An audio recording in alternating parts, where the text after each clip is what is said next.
Good morning and happy Wednesday. This is my fit tip for today. It's actually probably one that you haven't often heard. So we've talked about different vitamins and supplements that I use in my routine and daily care, and then also different workouts and consistency.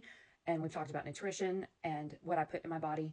But what I haven't talked about, or lots of people don't talk about, is the mental part of fitness. And I'm not talking about, your mentality of let's keep going, you're doing a great job. That's not what I'm talking about. I'm talking about the emotional and mental aspect that has gotten you into the place that you're at. For instance, are you obese, overweight? Do you have certain habits that continue and that don't allow you to move forward in your progress? That's the kind of mental health that I'm talking about.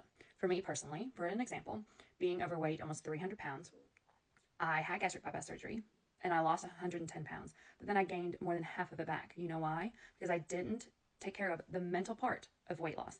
And that is, how did I get here? Why do I continue with the patterns that I've been doing? Why do I eat the things that I eat? Why do I eat when I eat? And these are all things that really you need to look at and be able to acknowledge and then be able to work through and put new practices in place. And so I learned that food was my go-to comfort. It was my crutch, my habit. And I would eat no matter what the circumstance. It could be a happy time, a sad time. I'm anxious, I'm depressed, I'm lonely. Didn't matter what it was. Food goes in, brain says, oh, now you feel better. And it was just a vicious cycle that continued and continued. Now, I also have genetic factors, okay? So it's not just the mental, obviously, but the mental part was something that I can change. I can't change my genetics. I can do other things in place of it. And just like that, I had to change the things that I was doing and internalize what all those weird habits were. And so I strongly suggest that you find either a book. There's a great one called The Mountain Is You, and there is actually a workbook that goes with it. And it talks about how you're your own worst enemy, you're your biggest hurdle. You just got to get over yourself and the things that you do, okay? That's a great one.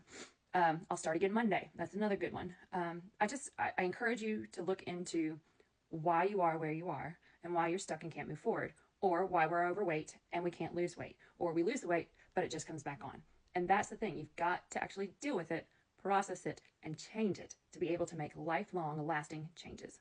That's my fit tip for today. Hope you guys have had a great week. Got in some good workouts. I'm getting in one today with friends, and so I'm excited about that. It's always fun to do workouts with friends. But drop me a line if you ever need to talk. I am here.